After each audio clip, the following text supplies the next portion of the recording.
வணக்கம், பேரன்புடன் உங்கள் விஜயன். இன்றைக்கி வந்து நம்ம அரண்மனை 4 இந்த திரைப்படத்தை நம்ம தான் பார்க்க போகிறோம். லாரா லாரன்ஸ் அவர்களோட முனி வந்து ஒரு பெரிய ஹிட் அடித்த சீரிஸ் தமிழில். அதே மாதிரி சுந்தர்சியோட அரண்மனையும் இதுக்கு முன்னாடி வந்த 3 பார்ட்டில் 3வது பாகம் வந்து கடைசியாக வந்தது கொஞ்சம் சொதப்பிச்சு. இந்த படம் அதுலேருந்து வெளியில் வந்திருக்கா, மீண்டு வந்திருக்கா அப்படிங்கிறத பார்ப்போம். படத்தோட ஒன்லைனர் அப்படின்னு பார்த்தா அதே வழக்கமான ஒன்லைனர் தான். ஒரு அரண்மனை, அதுக்கு அங்கே நடக்கிற அமானுஷமான விஷயங்கள். பட் இந்த படம் எந்த விஷயங்களில் வேறுபடுது அப்படிங்கிறத விட நிறைய விஷயங்களில் ஆச்சரியப்படுத்துச்சு. என்னென்னன்றது ஒன்றுனா பார்ப்போம்.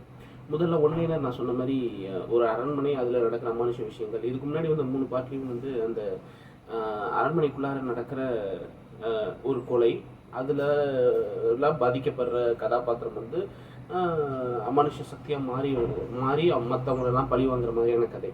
இதில் வந்து சம்மந்தமே இல்லாமல் அசாம்லேருந்து ஒரு பாக் அப்படிங்கிற ஒரு அமானுஷ சக்தியை கூட்டிகிட்டு வந்து அது இங்கே வந்து என்னென்ன விஷயங்கள்லாம் பண்ணுது அப்படிங்கிறதெல்லாம் காமிச்சிருக்காங்க. கொஞ்சம் வித்தியாசமான கதைக்களமாக தான் இருக்குது. ஒன்லைனருங்கிறது சாதாரணமாக இருந்தாலும் பழக்கப்பட்டதாக இருந்தாலும் பட் அந்த கதைக்களம் வந்து புதுசாக இருக்குது. இது ஃபஸ்ட்டு. இரண்டாவது வந்து சுந்தர்சி வந்து இதுக்கு முன்னாடி வந்த 3 பாகங்கள்லையும் ஃபஸ்ட்டுலலாம் அவர் வரமாட்டார். அப்புறம் அவர் வருவார், ஆனால் கதாநாயக கதாபாத்திரத்தில் அவர் வரமாட்டார். இதில் கதாநாயக கதாபாத்திரத்தில் வந்திருக்காரு, அவரே தான் பண்ணியிருக்காரு. இதுக்கு முன்னாடி சித்தார்த் வினய்லாம் பண்ணியிருப்பாங்க. இதில் கதாநாயகன் கதாபாத்திரத்திலே அவர் தான் இருக்கார். சந்தோஷ் பிரதாப் இருக்கார் தமன்னாவுக்கு ஜோடியா. ஆனால் அவரும் கிட்டத்தட்ட ஒரு எக்ஸ்டெண்டட் கேமியோ மாதிரி தான் பண்ணியிருக்காரு. அதுக்கு அடுத்து வந்து சுந்தர்சியோட இயக்கம். அன்பே சிவம்க்கு அப்புறம் சுந்தர்சி இயக்கத்தில் வந்திருக்கிற ஒரு கிளாமர் இல்லாத ஒரு குடும்ப திரைப்படம் இது அப்படின்னு சொல்லலாம். நம்புற மாதிரி இல்லை, எனக்கும் அப்படி தான் இருந்துச்சு. நான் பார்க்கும்போதே ஆச்சரியமாக பார்த்தேன். படம் ஃபுல்லாகவே இது வந்து சுந்தர்சியோட படம் தானா அப்படின்ட்டு. தமன்னாவும் ராஷிகண்ணாவும் வர்ற ஒரு கிளாமர் டான்ஸ் வந்து படம் முடிஞ்சு அதில் ஒரு சின்ன நல்ல ஒரு விஷயம் இருக்குது, அது கவனிக்கிறதுக்கு நல்லா இருந்துச்சு. படம் முடிஞ்சு அந்த பாட்டு ஏற்கனவே வெளியாகி கொஞ்சம் பரபரப்பாக பேசப்பட்டது. படத்தில் அந்த பாட்டு வரல. சரி, படம் முடிஞ்சிருச்சு. நேம் கார்டு ஓடிக்கிட்டு இருக்கு, ஸ்க்ரீன் பிளாக்காக இருக்குது, கீழே நேம் கார்டு மட்டும் ஓடிக்கிட்டு இருக்கு. அப்பயும் அந்த பாட்டு வரல. சரி, பாட்டு வைக்கல போல இருக்குது அப்படின்னு பார்த்தா கிட்டத்தட்ட 1 நிமிஷம் கழித்து அந்த பாட்டு வருது. முழு பாட்டும் திரையில் ஓடுது.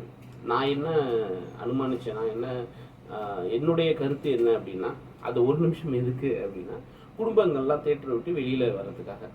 அதாவது ஒரு க்ளீன் சர்டிஃபைடு ஒரு ஃபேமிலி திரைப்படம். படத்தில் ஒரு இடத்துல கூட இந்த என்கிரெடிட் சாங்கை தவிர படத்தில் ஒரு இடத்துல கூட கிளாமர்னு முகம் சுளிக்கிற மாதிரி எந்த ஒரு காட்சியும் அன்பே சிவனுக்கு அப்புறம் சுந்தர்சியோட முதல் திரைப்படம் இது. அந்த மாதிரி காட்சிகள் வராத அன்பே சிவனுக்கு அப்புறம் முதல் திரைப்படம் இது அப்படின்னு சொல்லலாம். அவ்வளோ ஒரு க்ளீன் படமாக இருக்குது. சம்மருக்கு ஒரு ஃபேமிலியோட தேட்டரில் போய் பார்த்து என்ஜாய் பண்ணுற அளவுக்கு. நான் சொன்ன மாதிரி அந்த படம் என்கிரெடிட் போட்டோன்னே டக்குன்னு எழுந்திரிச்சிங்கன்னா அந்த பாட்டு வார்த்தைக்குள்ள 1 நிமிஷத்தில் நீங்கள் வெளில வந்துட்டீங்கன்னா ஒரு அட்டகாசமான ஒரு ஃபேமிலி என்டர்டெயின்மெண்ட் பார்த்துட்டு வந்து திருப்தி இருக்கும். அதுக்கு அடுத்த ஆச்சரியம் வந்து தமன்னாவுக்கு நடிக்க தெரியுமா அப்படிங்கிறதே வந்து இதில் ரொம்ப ஆச்சரியமாக இருக்குது. அட்டகாசமான நடிப்பு. ஃபர்ஸ்ட் ஆஃப் படம் ஃபுல்லாகவே வராங்க, அவங்கள வச்சு தான் கதையே நகருது. ஆனால் செகண்ட் ஹாஃபில் ஒரு ரொம்ப சோகமான காட்சிகள், அது கொஞ்சம் இதாக இருந்துச்சுன்னா ரொம்ப அழுகாட்சியாக ஓவர் ட்ரமாட்டிக்காக அந்த மாதிரி இருந்திருக்கும். ஆனால் வந்து அவங்க அவ்வளோ ஒரு தேர்ந்த ஒரு சீசன்ட் ஆக்ட்ரஸ் அப்படிங்கிறத விட இதுதான் ஃபஸ்ட் டைம் அவங்கள பார்க்குற மாதிரி இருக்குது. இந்த மாதிரியான ஒரு நடிப்பில் சான்ஸே இல்லை, சரியான நடிப்பு. சுந்தர்சியை முக்கியமாக பாராட்டணும், இந்த மாதிரியான ஒரு நடிப்பை கொண்டாந்ததுக்கு.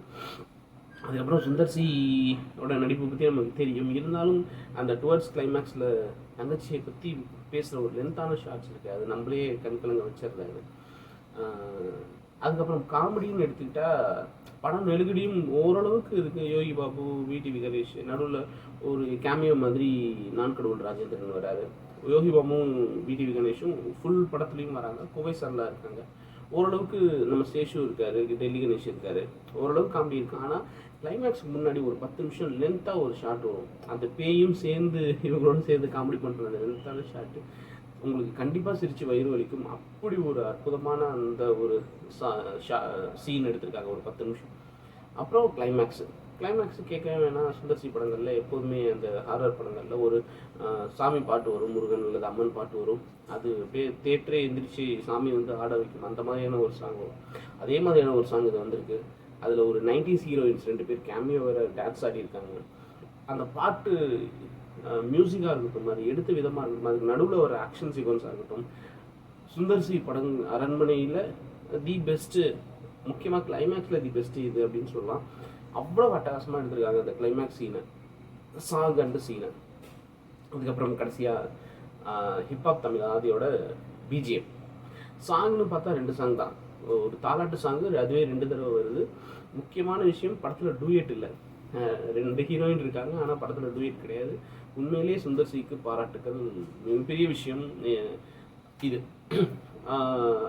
ஹிப்ஹாப் தமிழோட இசையை பற்றி சொல்லிடுறேன்.